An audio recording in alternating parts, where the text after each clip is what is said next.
Ciao everyone, it's Marchettino, and today, due to big demand, especially from my Italian audience, today we're gonna talk about the running cost of the Honda S2000. Back in the days, I did the same thing with the Nissan GT-R, the M3, the Abarth. We're gonna do that in the future also with the Ferrari 355. But after having owned my S2000 since more than 1 year and having covered more than 10,000 kilometers, now it's the right time to talk about the real running cost of the Honda S2000. This video is mainly for my Italian fanbase, but I want to let also my international fanbase know how much does it actually cost to run an Honda S2000 here in Italy. Over the time, a lot more people are starting to get interested about this car because, let's face it, this car has some features and qualities that we hardly find on modern supercars. For example, here we have a VTEC natural spirited engine that redlines above 9,000 RPMs. The manual gearbox is simply perfect, and about the weight, this car is relatively light with a perfect balance. If we look at the second-hand market, this car offers lots of performance, very good sensation and emotions for an affordable price. Here in the European market, prices start at about 17,000 euros going up, obviously. The value of this car is increasing. For example, in the recent years, it was possible to buy S2000 in a good shape for less than 10,000 euros. Now, basically, it's impossible. If you live here in Italy and you buy an S2000 from another country, the moment you want to put the Italian plates on the car, you have to pay the eco tax, which is based on the CO2 emissions of the car. And well, the S2000 must pay 1,000 euros, which is not cheap actually. Otherwise, if you buy a car that is already in Italy and registered in Italy, you have to pay for the transport of property, which is not cheap. It's based on the power, and the S2000 with 240 horsepower pays nearly 1,000 euros. More precisely, last year I had to pay 955 euros. That's expensive. The problem is that our government think that us car drivers are like cows to milk. That's the problem. We have a lot of taxes when it comes to cars. And of course, every year you have to pay the car tax, which is not cheap. It's based on the power, and for the S2000 you pay about 610 euros every year. Then you have the insurance, but that's a personal thing. It changes from every person. And personally, I pay every year 600 euros. I am in first class, which is the cheapest one, with a standard insurance policy. Hopefully my insurance will be cheaper next year.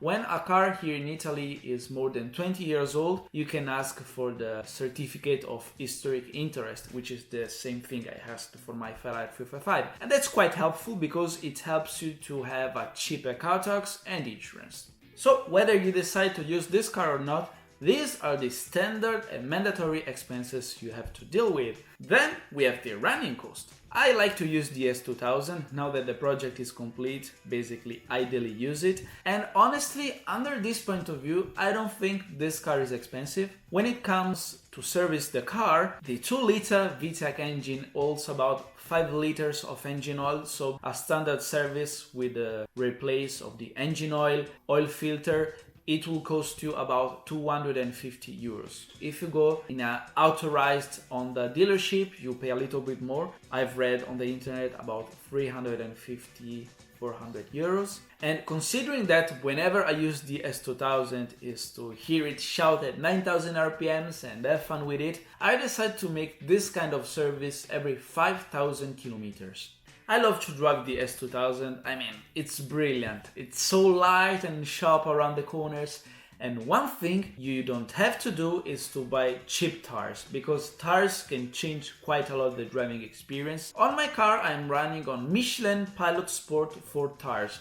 And looking on the internet, the average price for a full set of tires is about 540 euros. Considering that this car is also light, the tire wear is not really that much.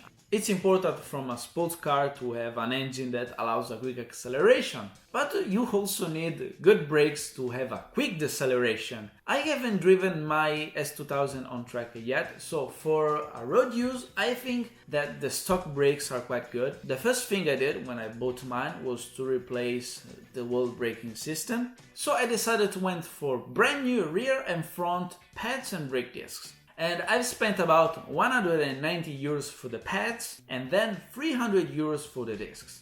So far, I think the braking power is acceptable for road use. I'm quite curious to go on the track with this car and see if actually I need more braking power from this car. And also, depending on your driving style, you may become the best friend of your local gas station owner. I don't think the fuel consumption of the S2000 is that bad. What are you looking is the declared fuel consumption by Honda, and after 1 year of use, I have to say that these figures are quite realistic. I'm impressed also on the highway, because if you're driving the speed limits, if you drive gently, you don't have to stop to the gas station very much. And considering that the full tank of the S2000 carries about 50 liters, with a full tank the autonomy is quite good. But of course, with any car, you may deal with unexpected expensive, because if you buy a second-hand car, just make sure that this car has a good history, it's always been served and runs fine. Otherwise, you may run into cheap or expensive expenses. When I bought my car, I knew what I was going to deal with. And a couple of times my car broke down, but nothing seriously, hopefully. One time my car died on the highway at 2 AM, the alternator died, so did the battery, and then the ignition coil. This joke cost me 500 euros. And then the second time died, I went out to the restaurant with the S2000. The moment I wanted to start the car didn't fire up, so the engine starter broke down and I had to pay 280 euros. Expenses quite acceptable, but if you want the originality and buy all the pieces straight from Honda, just remind that it's not so granted and quick to have those spare parts, because Honda doesn't produce brand new spare parts for the S2000 anymore. I went a couple of times to my local Honda workshop to order a couple of small things, but I always had to wait a bit of time and I wasn't very sure to get those pieces, because in Italy they weren't available. Honda had to check through the warehouse all around Europe, so just keep this in mind if you want to buy an S2000. But overall, I'm in love with this car. It's so fun. The fact that I bought an S2000 that now it's in a perfect shape, but it has such a nice mileage, makes it the perfect sports car to drive and don't worry about the mileage. I cannot do the same thing with the Ferrari, so I'm happy to have another rear-wheel drive sports car with a manual gearbox in the garage. I can use it and cover all the miles I want. I think this car is a keeper. Lots of people were interested, but the reality is that I like it.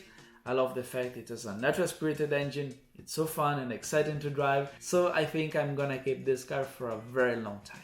Some of these figures aren't interesting for you because you're living outside Italy, but still, I hope you did enjoy this video, guys. Make sure to subscribe to my YouTube channel for more, and as always, thanks for watching. Ciao!